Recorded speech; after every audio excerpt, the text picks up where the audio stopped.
Good evening, everyone, and welcome to tonight's Michael's class on drawing 3D forms using contour lines. I am your instructor, Adrienne Hodge, and I'm joining you from my home studio desk here in Austin, Texas. And happy to be here. And we are going to be doing a bit of a two-part class tonight. So tonight's class is standalone, but then we're going to be building on it next week. So we're going to be adding some value using illustration pens or permanent ink pens next week. And then I just want to talk about what's coming up after that. So after next week, using the pen and ink shading techniques, we're going to move on to this cool thing. So we're going to be doing this little moonscape painting using liquid ink and pen and ink. So we'll be drawing using some of the shading techniques that we'll be going over next week, and then we'll be adding some liquid ink using a variety of values in Sumi ink, and then a little bit of Liquitex ink for this golden color here. And we'll be creating something that looks like that. So everything that we're talking about this month is kind of building on pen and ink skills. Okay, so I'm going to set that aside and I'll go over supplies and we'll get started here.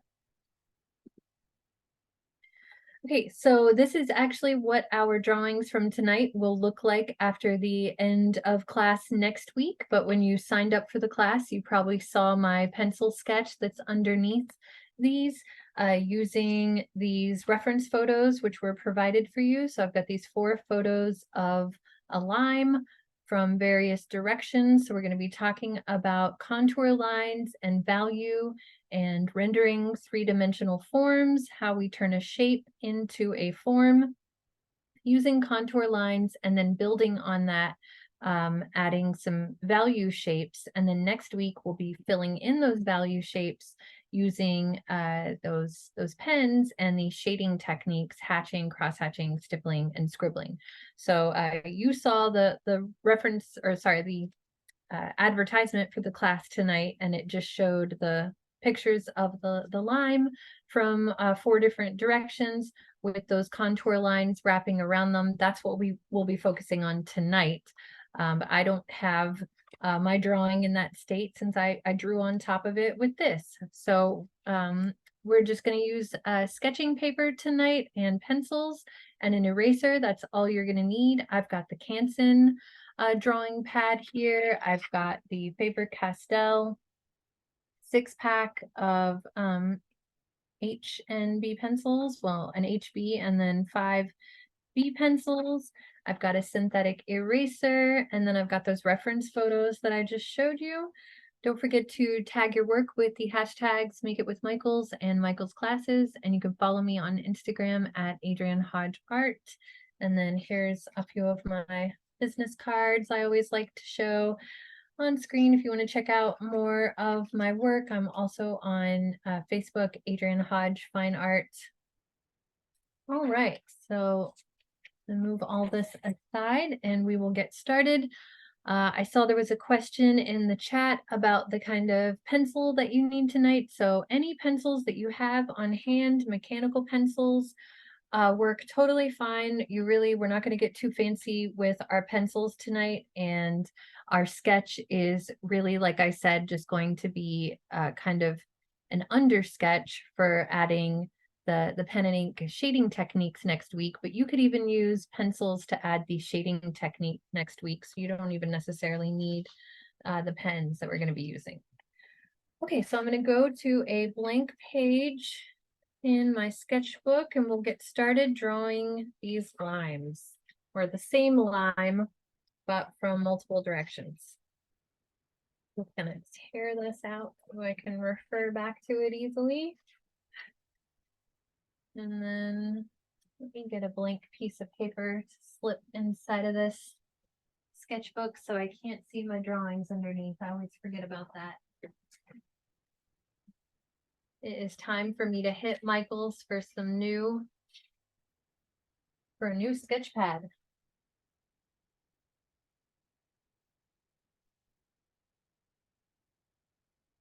Okay.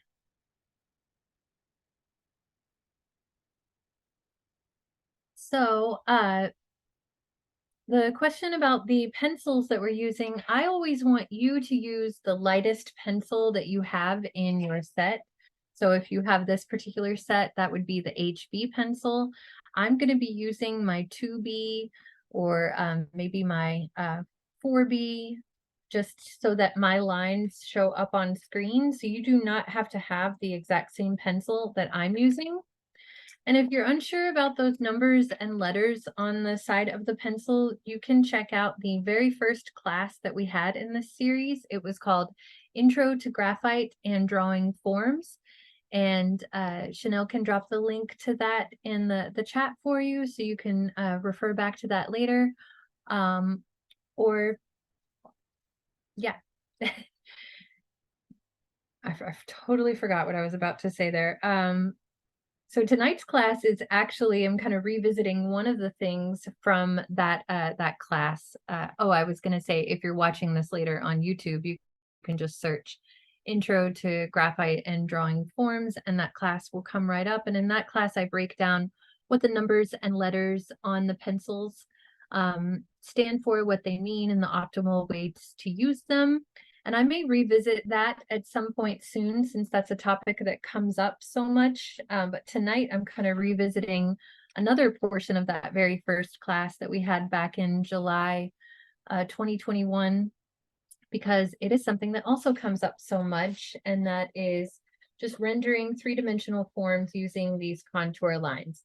So in that very first class, we used an apple, and I even pulled out a piece of thread or some yarn, and I wrapped it around I'm going to just switch to my forward facing view since I'm just talking at the moment. I even wrapped it around the apple so that you could see. I'm going to use my Waterloo can for a second here, and my necklace. So I wrapped it around the apple so that you could see how it was like curving around the form. We're not doing that tonight with the lime, but you're welcome to do that. Sometimes doing that really helps to see the actual contours on the surface of the form. So what are contour lines? Contour lines are all of the edges of the surface of the form. So if we're talking about our hand, a lot of times when people think about the outline, I try not to use the word outline too much when describing contour lines, because when I say outline, sometimes people think about the silhouetted outline, like just the outer lines, rather than every line that's describing the surface of our hand. So the contour lines would be even the curve around the knuckles, even, all these wrinkles and folds and, every three-dimensional edge on the surface of the form. So that's what we're talking about in regards to contour lines, and that's what we're going to be focusing on with these limes. Okay, so to get started, let's pull up the first photograph of the lime. And I gave you 4 different views of this lime on purpose, because I wanted you to see how these contours are going to change depending on the different views of the same object. So we're really going to see how, even though this is the same object, how these contours are going to shift depending on all these different views. So to start out, we're just going to get we are going to draw just the basic outer shape of the lime. And I'm using the side of my pencil to draw nice and light, and you may not see my lines right away, but I will darken them up so that you'll see them soon.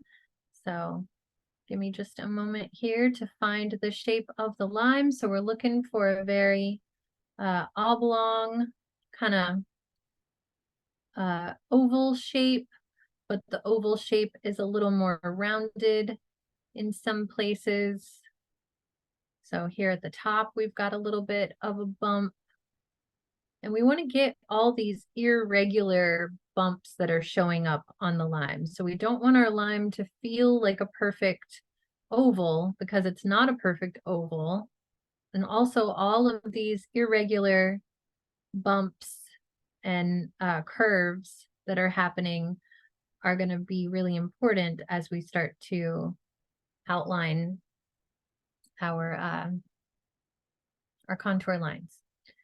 Okay, so it always trips me up a little bit when I draw, like thinking about the different views of the slime and how my drawing appears backwards for me on Zoom, but I know from just experience that it's looking the correct way to you, but it's flipped when I look at my screen. So I'm like, wait a second, this is the one where the little navel is on that side, but anyway, doesn't matter.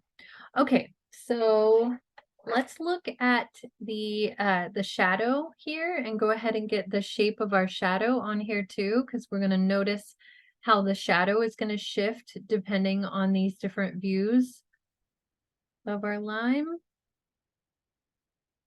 So on this one, the shadow is being cast from the light, my lamp that was on the right side of the lime when I took the photo. So the shadow is being cast across the left here.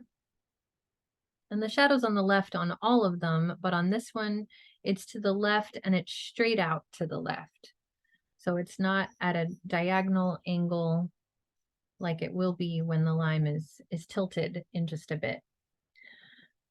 Okay, so we've got the shadow coming out to the left. It starts about a third of the way in to the lime here. Let me see if I can get my drawing and the photo on the screen at the same time for us. Oops.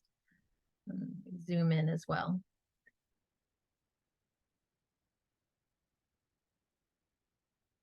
Okay, so here's where I want us to slow down a bit and really look at this photograph. So, you know, on different pieces of fruit, like if we were looking at a pumpkin, for example, a pumpkin has those little indentions, those vertical lines that come down, and you can really see the contours on the vertical axis of a pumpkin because of those indentions that go all the way around on the vertical axis.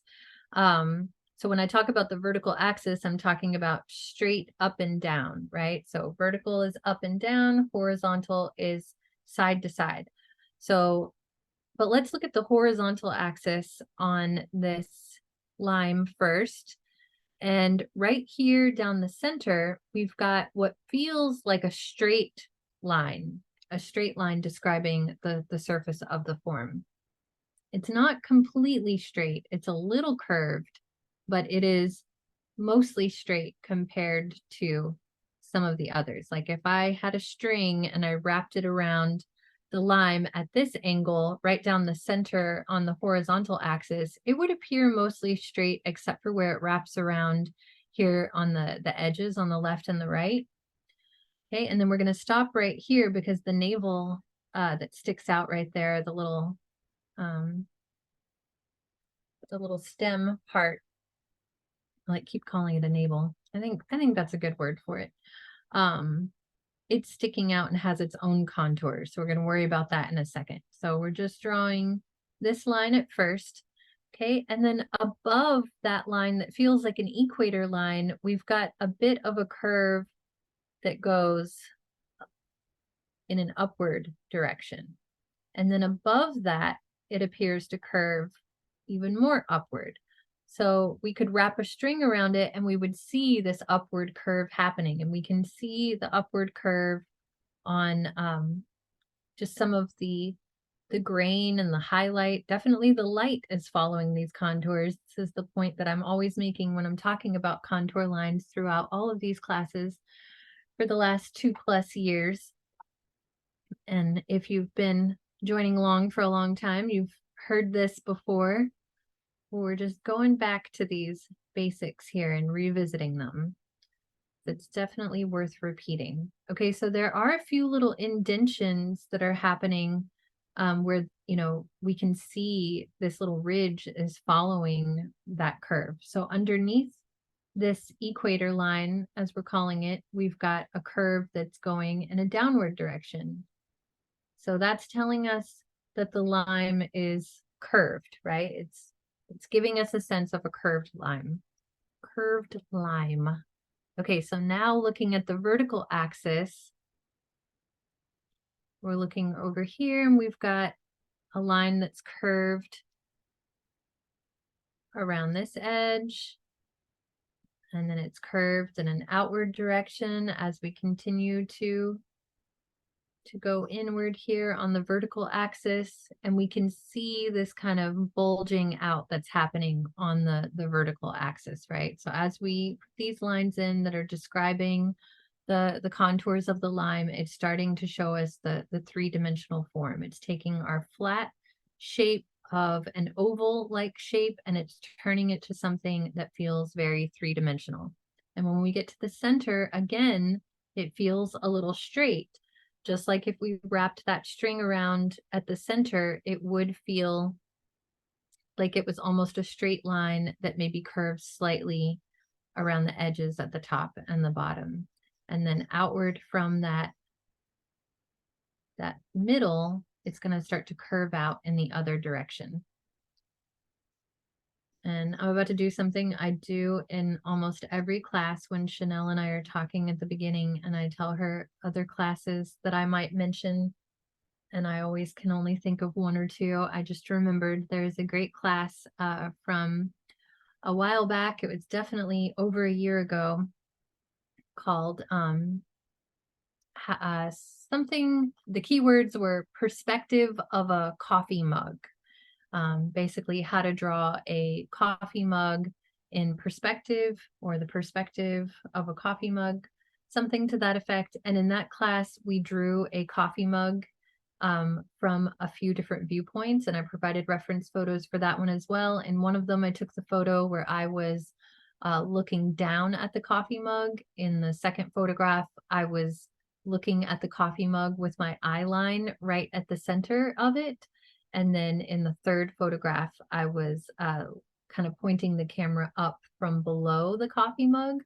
And so what we saw in those reference photos, and when we drew the contours of that coffee mug, was that that equator line went from being in the center of the coffee mug to being mostly at the top or mostly at the bottom, depending on the perspective. And I saw Chanel just dropped the class in the chat. And for those of us watching later on YouTube, the exact title of that class was Using Perspective Skills to Draw a Coffee Mug. So that class will really break down how these contour lines are affected depending on your particular perspective. So my perspective when I took each of these photographs of these limes were I kept the camera at the same perspective. So the eye line of the viewer, my eye line of the, as the photographer of these photos, stayed at about the same place. It's not like we're looking, well, that one does feel a little bit like we're looking down at it a little bit more. So maybe I shifted slightly there, but here it's still about in the center. And that one, it is slightly looking down at it. This one is still, well, this one's slightly looking down too, but I think that was also just because I turned the lime a little bit. Okay, so going back to this one again, let's look at this shadow and also the navel that I talked about and see how it affects the contours there. I'm also going to kind of zoom in a little bit here and break down this shape a little bit more. So I'm going to draw it a little bigger here for you. So if this is the side of the lime, and this is our little pyramid or triangle shape that's peeking out right here, this is what we have going on the vertical axis. And then on the horizontal axis, we've got something like that. Okay, so we're looking for that on a small scale. Okay, and like a little lemon squeezer thing sticking out, right? So those are the contours there. And the way that this helps so much with your drawing is that if you're having a hard time with your forms that you're drawing feeling really flat, think about what the contours are doing. I do this for everything. I do this when I'm drawing a face. I do this when I'm drawing an object. I do it when I'm drawing a landscape. And if you've been in these classes for the long haul with me, you know that I apply this method to pretty much everything. So, but breaking it down like this is maybe really helpful if I go a little too fast when I do it sometimes. Okay, so then looking at the shadow, we've got a few different little rings of the shadow, and they're kind of describing the contours of the shadow as well, because the shadow is rounded. So sometimes the contours are really easy to find in certain things, like the pumpkin would be one, because it's easy to find those vertical axes on the pumpkin because they are literally little ridges that go in, right? That follow that shape of the contour that we're drawing. So we don't have to imagine anything there. And same thing here. Since the shadow is rounded, it might be easy to make the shadow feel a little more flat. But we do want the shadow to feel flat because it's on a flat surface, but we also want the overall shape of the shadow to feel like it's imitating and casting the shape of the lime, right? Okay, so we've got our curved lines there, which are actually just what we see in the shadow, these kind of darker ring and then this lighter ring inside the shadow there. And that will really help us next week when we're adding the value to distinguish between those three different levels that we're seeing in the shadow there. But on the uh, horizontal axis here, we're just going to give it some straight lines going out, or maybe they kind of fan out a little bit inside of there. But we could even have them flat next week. Whenever I add the value, I'm going to add it pretty straight coming out into the left there with our pen. Okay, and then we might as well, since we're going to be adding this value next week, go ahead and just notice the shape of the shadow and how the shapes of the shadows are following the contours. So notice how this darker shape comes in almost like a crescent across the left side here, and it hugs these contour lines that we just drew. So if we put this shadow in a way that felt flat, it might confuse the viewer into not realizing that they're looking at a drawing of a three-dimensional form. But if we make our shadows follow these contours, it becomes a lot more obvious that this is a three-dimensional form. I'm just going to draw those lines a little darker so that you can see what I mean. So as we're adding the values and even the highlights, so the highlights are kind of hugging these three-dimensional curves here. All right, let's move on to our second lime. I'm just going to scooch my paper over a little bit here and go to the second one.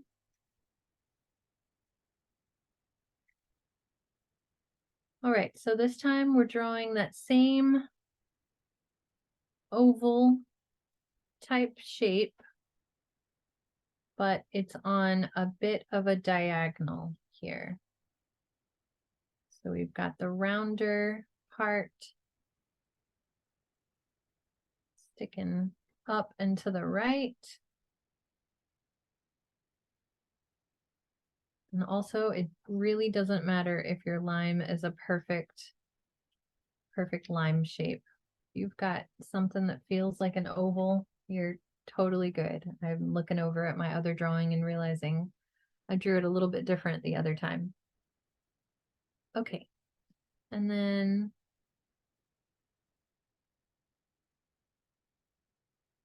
realizing I kind of forced this shape on the little navel part in my other drawing, even though it looks a little bit different than that, but we're going to go with this just because we already drew it and it's easy.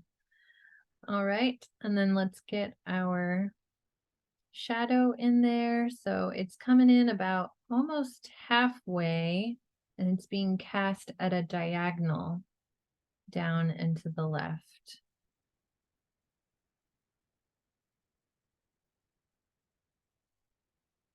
And we can go ahead and put those three rings in there that we're seeing, or two lines that indicate that we've got three different kind of levels of light in that shadow, the darkest part of the shadow, and then the kind of more two medium levels there. All right.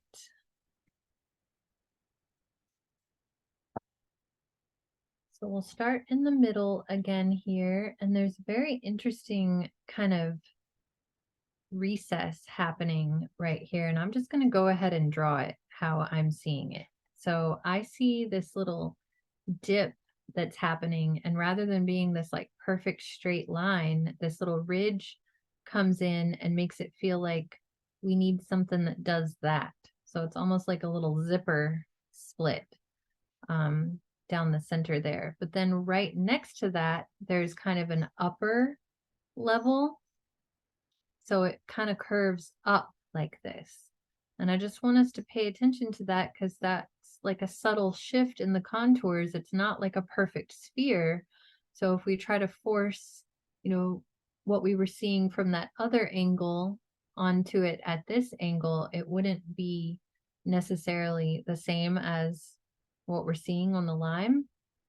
And also the other reason to go ahead and put that stuff in there is because there's some imperfections, like there's some little bruisey moments on the edge of the lime.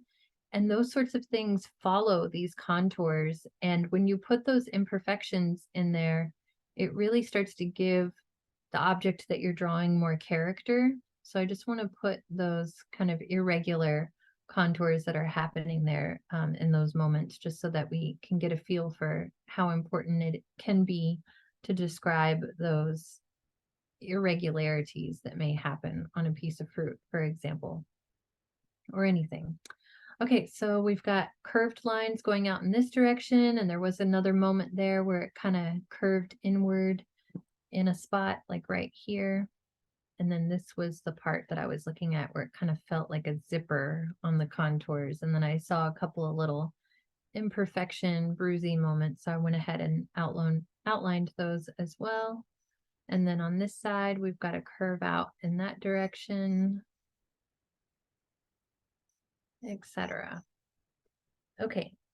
And then now we can see this part of the lime that we couldn't see from the other direction. So now we've got a bit of like a spiral happening here that we couldn't see from the other side, but we've got this little ring happening. So it starts like this. And then if we look really closely, we can even see more detail. It's almost like a little pinched sort of thing spiraling out. So we could even, get more specific about what the contours are doing right here in this way if we wanted to. It's not as perfect as I drew it the first time. So feel free to get as specific with these contours as you want to. The more specific you get, the more it's going to start to feel like that item. Okay, so now we're getting these rings in here, and at a certain point the rings are going to start to stretch out and wrap around more like what we were seeing from the other angle. So it's not going to be this perfect little rainbow spiral anymore pretty soon here. I think it's about right here where we start to see it wrapping around the curve of the lime. And if it's kind of confusing, and if you feel like you're going in too much of like, forcing a pattern on here, maybe let's start over here on the back end and really notice what these curves are doing at this angle, because we had that curve up right here, and then we had this curve down right here, and then another curve up and then down again. So getting that in there might help us to kind of close it in a way that feels more like we're seeing it, and to account for that interesting little ridge and recess that's happening there. So the closer we start to look at an object's contours, the more complicated it can definitely become. And then doing it that way can help us, to get over here to where these connect and not feel like we're kind of forcing our little, rainbow ridges all the way down. All right. And then same thing again in the shadow, we've got a bit of like a fan out happening. So if you kind of look in the center, you can get a straight line, and then we're just kind of fanning out in either direction, or you could keep them kind of straight. Either way, this is the one we're going to be adding cross hatching to, so we could go ahead and just do some cross hatching lines if we wanted. The main idea is that whatever you do, diagonal, fanning out, cross hatching, etc., is that you keep those lines going straight across, because that's telling us that the shadow is falling across a flat surface. If we had, you know, lots of curved lines happening there, in addition to those curved lines on the shadow itself, it might get confusing and we might think that we're looking at another three-dimensional form there, but we're looking at something that's two-dimensional.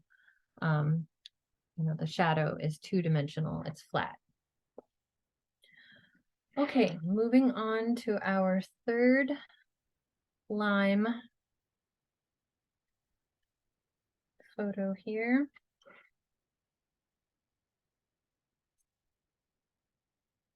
So this one, it is, now we're getting to really examine. I still keep calling it a navel. If anybody has a better word for it, please correct me. So now we're looking at it from this direction where that little point is facing us. So it feels like kind of a football. So we're just going to have our overall oval shape pointed more vertical now, whereas it was kind of on its side in the first one, and then in the second one it was at a diagonal angle. Now we've got it straight up and down on the page. And drawing the same object from multiple angles like this and looking at how the contours shift is a great way to get just like a full understanding of that three-dimensional form.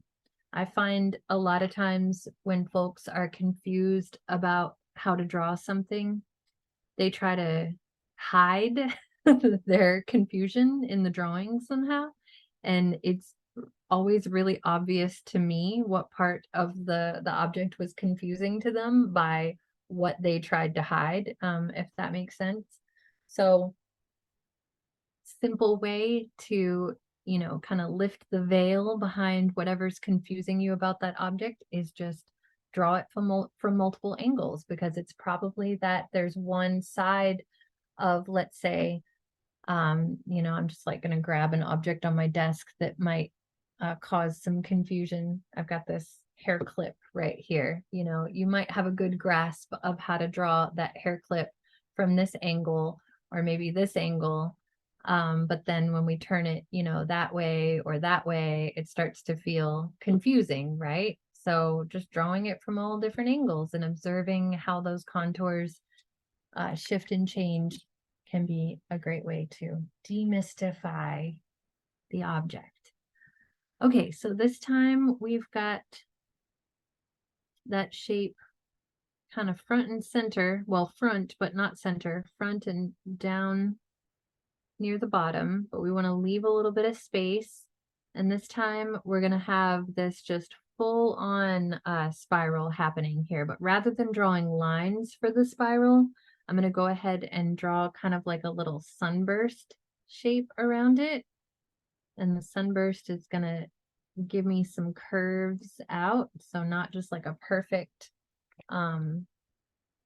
sunburst. So have some spots where your sunburst kind of reaches out and like curves a little bit, because we want to give ourselves the opportunity to get that, you know, that spiral of the contours coming out of the center of it. And then we don't want to go too deeply into this little area here. We're just going to give the rough idea of what's happening on that shape. So I'm going to just draw a couple of little organic shapes, like little teardrops, I guess, that are facing each other for those light and dark values that I'm seeing there. And then I'm going to leave it alone. I'm going to leave it blank because next week we're going to add value to it with our stippling, with our 1 dots at a time, and give it some really elegant value with our stippling next week. Okay, so we've got that. And then now let's go ahead and use our little sunburst spiral here that we drew to start to get the beginnings of some of these lines. So rather than forcing, again, we don't want to force something here. Let's look at our lime and see how these contours kind of curve out from every angle. And we'll just get them started here, and then we can double check ourselves because this is a tricky one. So, you know, if I just started going out in straight lines, it might start to feel a little straight right here. So we've got a curve up here, a curve sort of inward here in that direction, another curve here kind of hugging that center line, and then here everything's kind of curving out into the left, and we've got curves out and to the right on this side, but then at a certain point right about here we start to curve down and around the other side of the line that we can't see.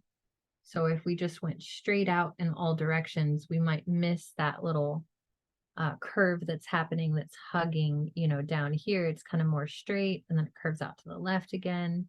So just think about like a spider kind of wrapping its legs around the top of this. Or think about what's even better than a spider would be one of those head massagers, right? When you put the head massager at the tip of the head, those little legs kind of open up and wrap around the entire top of someone's head. So that's what's happening here. Okay, and then we'll go ahead and finish those lines, but we want to look closely at our lime here and see, like, are there any more weird dips and curves happening that we need to follow along? Nothing's really jumping out at me. Although right about here, I am seeing this, that little recess happening there. So just get those little irregularities in there because that's really going to help it feel not perfect. It's hard to find a perfect piece of fruit that doesn't have some little dent or irregularity in it. And by putting those dents and irregularities in it, it makes it feel more realistic.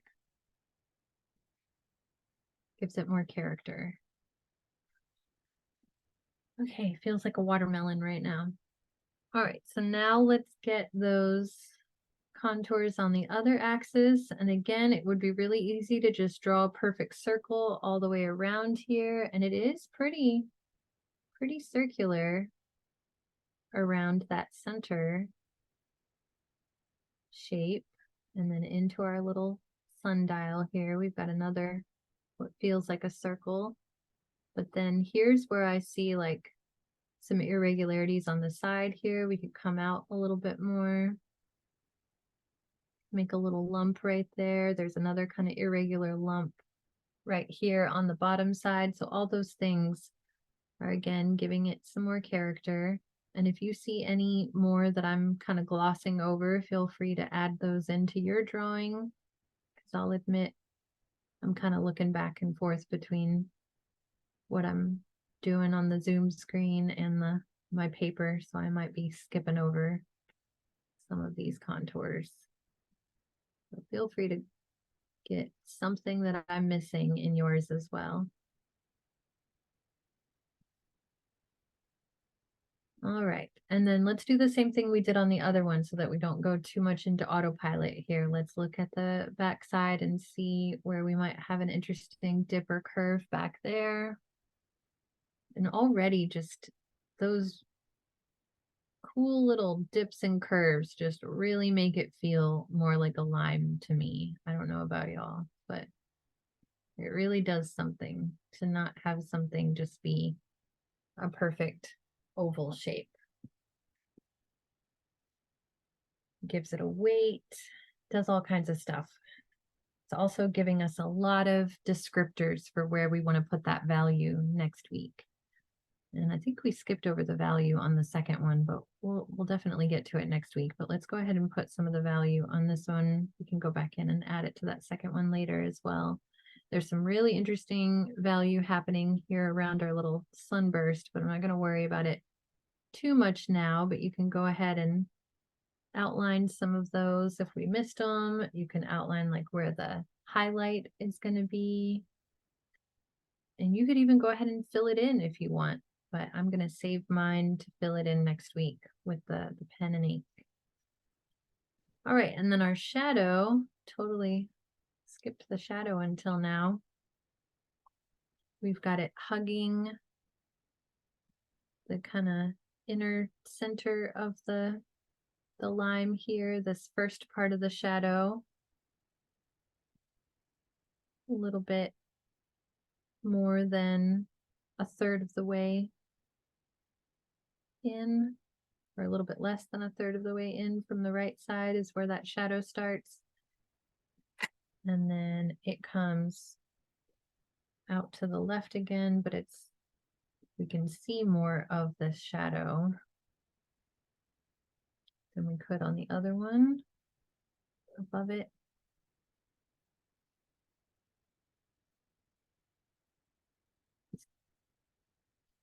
I think I kind of missed the shadow shape a little bit. Let me refigure that. All right, that looks pretty good. And then we can give it some straight lines. And that one we're going to fill in with those lovely dots next week, the stippling technique. All right, our last lime.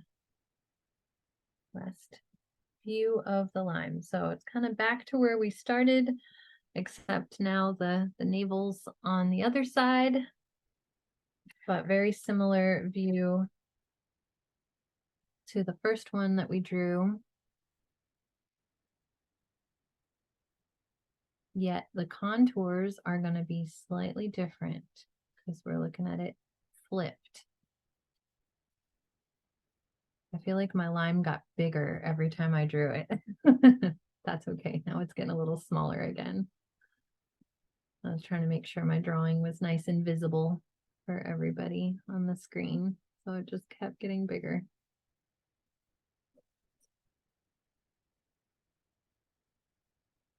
And make sure I've got room for the shadow. I went so big with it. Might be going right up next to that other one, and that is okay.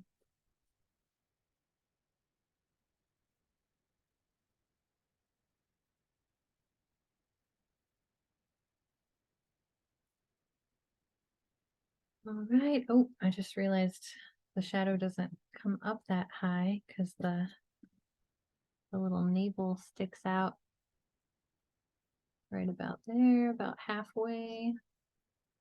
And it actually has more of that rounded shape going this direction. It's a little flat. It looks almost flat on this side. Not almost, but it looks more flat than rounded on this side. All right, good enough. It doesn't have to be a perfect lime. I just want the shadow to at least be in the right spot in relationship to that navel.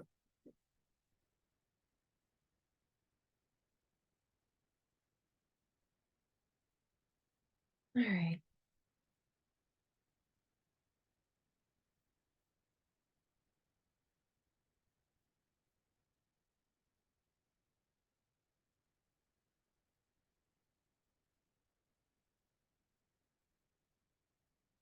I was about to say that's good enough, and then I decided to erase it because I wanted to get this little bump at the top, because that's a really interesting contour up there, the way it kind of sticks up at the top there. Okay, that looks pretty good. I'm gonna stop trying to perfect my overall lime shape there. Okay, so now we've got this angle, and we've got that little zipper indentation happening here again. Excuse me. So this time I'm gonna kind of make it like it's gonna feel like a sandwich or a hamburger here, because that's how I'm reading it. I'm reading it like that.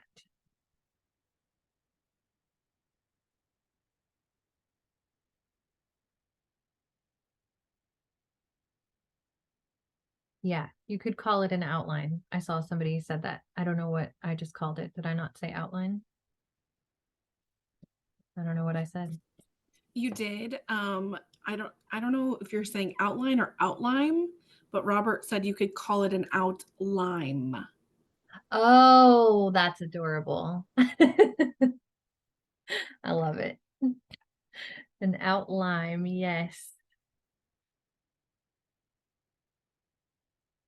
Okay, so we've got this thing feels like a hamburger shape, right? It's curved at the top and at the bottom, and this is, I called it a zipper shape before, but just this indentation, I'm just trying to describe that indentation, and I guess you could put an equator line down the center of it, but just make sure when we're doing our verticals that we, understand that little dip that's happening there, but we'll get to that when we get to it. All right, let's start below it this time, below the little equator. I love a good pun. Thank you for pointing that out to me. Sometimes I just say the wrong words and my daughter is usually the one who points it out to me. Like I'll just say something completely opposite of what I mean, and she'll say, "You mean this?" And I'm like, "Yeah, what did I say?" I don't know what my mouth is doing sometimes. Okay. So I'm looking at this little indentation up here now, but it still kind of follows the same curve on this axis. So sometimes it's interesting, like you can take note of like, oh, there's an interesting, divot or dent happening here, but it's really not affecting the contours at this angle. But on the vertical angle now, I do see that like it really dips down right here and then curves back up, and then it dips down again and then it curves back out. So just noticing where those dips and curves are being affected and on which axis can make such a difference. So as long as we're dipping down in the center of that little hamburger shape on that axis, it's going to feel like what's happening on the line. And it might even be easier to just go ahead and like curve it in all the way down. But then again, you might go into autopilot and curve it in at the same angle all the way down. And let's look at it more closely. It does start to curve more out in this direction at a certain point. And it's kind of less noticeable on this side.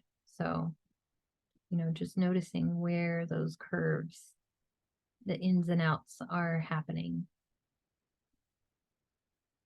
And you could always just gloss right over them because nobody's likely to pull out your lime and say, actually, I think the vertical axis of your contours on that lime have a dent right there. That's why it's fun to practice this on an organic object, because it's organic and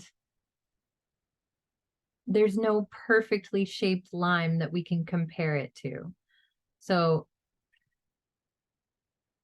the only reason that I'm pointing out these little dents is just to give us an example of how these contour shifts can be happening. How if I curve my line in, it gives the indication that this lime has a little dent in it right there. So here, I'll just point it out in the photograph. If I were to take my string and wrap it around, it's bulging out right here, but then it dents in right there. There's like a curve in. And the reason it's kind of obvious on the lime that there's a curve in is because the highlight is falling right here on this ridge where it's curved up. The highlight's always going to fall at the highest elevation, and then shadows are going to happen where there's a recess. So even though the light's hitting it all right here, the light's hitting it mostly on this ridge because that ridge is sticking up. So when we add our highlight in, it's going to make sense that the highlight is falling right here where this ridge is sticking up, and that our shadows are going to be more in this little recess. But if you just draw it like, you know, like this and just have it curve out like on a perfect oval form, that's totally fine too. You don't have to put all these detailed little dips and curves in the contours. The only purpose of an exercise like this is to get us to slow down and really notice all these changes. You can simplify this as much as you need to. You do not have to make it as complicated as I'm making it. And I do this in every class, almost with every single object, faces, hills, valleys. I mean, I've done it with drapery. We've done it with everything you can think of since July 2021, and almost all of those classes are available on YouTube, and you can go back and see how I've applied this method to a number of things. I'm just kind of going back and doing it with a simple form from all angles here so that we can get a good grasp on it. I saw a comment that said this is confusing, and that's why I just went on a little rant there. And yeah, there will be a recording of this class later, so you can, you know, watch it again and slow it down and pause it if I went too fast. Okay, while I was talking, I kind of started drawing the little sunburst spiral around the navel over here on the side. It's basically like what we drew here, but on the side feels like a little comic pow, you know, like a little word bubble or an action burst happening there. And then we've got the same shape that we drew up here, but just pointed in a different direction.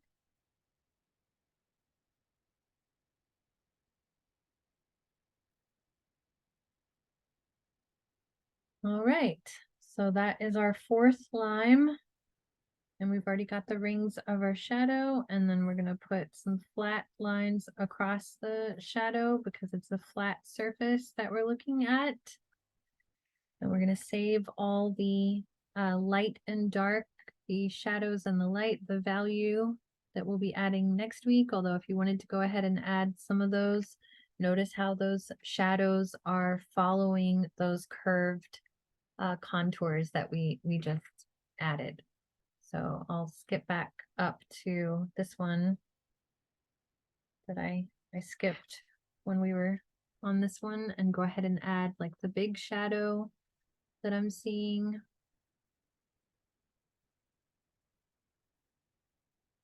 And then maybe the highlight. And yeah, again, that highlight is hitting it right on that ridge where it's kind of curved up and not so much in the recess, even though I'm willing to bet if this was curved up, that highlight would kind of fill this whole space, right? Because the highlight is hitting it on this side as well.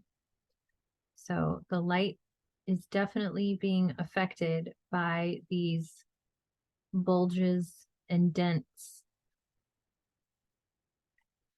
because, you know, light can't reach a recess. In a cave on the side of a mountain, we see a shadow in that cave because it's going in, so the light can't get in there. The light is only falling on the part of the mountain where the mountain's sticking up. So right here is like a peak, and this is a valley, but it's on a small scale, but it's still affecting the way the light is falling across our line. All right, we got about 4 minutes left. I'd love to see some of y'all's sketches and how these contour sketches turned out for you. So if you want to hold up your limes, Chanel can spotlight you and we can see how you did. All right, yeah, those look great. Seeing a lot of detailed dents and curves happening there. Yeah, it feels like a torpedo lime when it's at those different angles.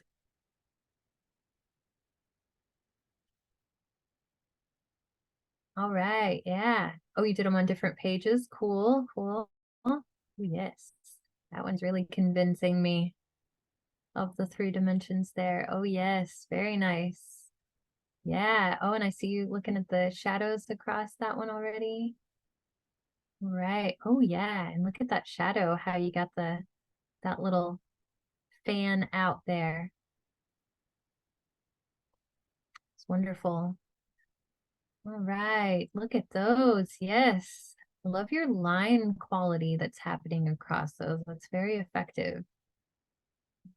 And I love how you're really looking at all those interesting little dips and curves on the lime. Awesome. All right, Sarah, yes, I love how you already got some value going there. Those are looking good.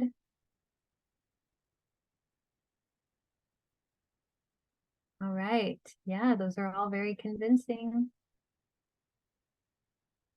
Yep, it's looking good. Y'all are ready to add some value to them. So yeah, feel free to go ahead and add the value if you want to just keep going, and then we can always draw these again to add the pen. I'm gonna just add my pen right on top. All right, yeah, Kinley, those are looking really good. You got an extra one in there too, and it looks awesome.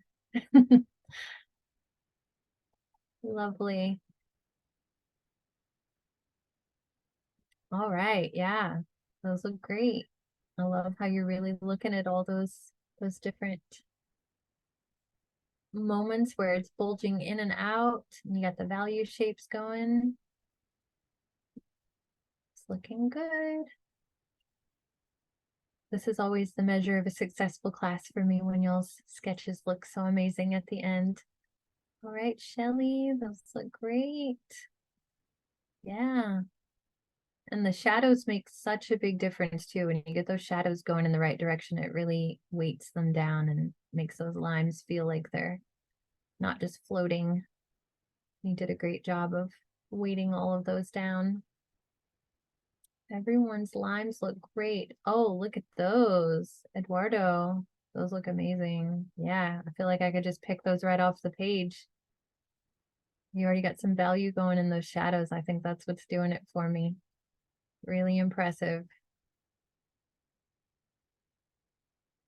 All right, thank you for all the great feedback in the chat too. I'm reading over some of these comments. Oh yeah, those look like I could just pull those right off the page too, Jan. Thank you, Victoria. I'm so glad that this approach helps you. Right.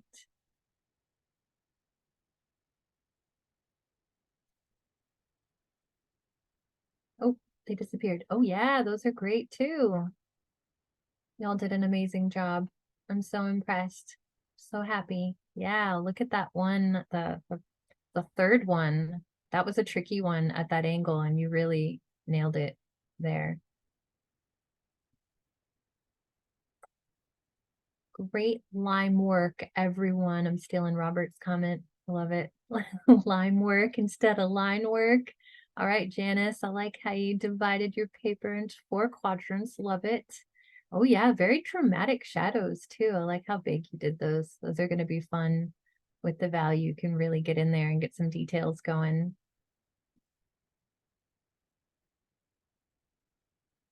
All right. Well, thank y'all so much. This was so wonderful. I really enjoyed it. And it's okay if yours looks a little bit like a potato. Potatoes have contours too.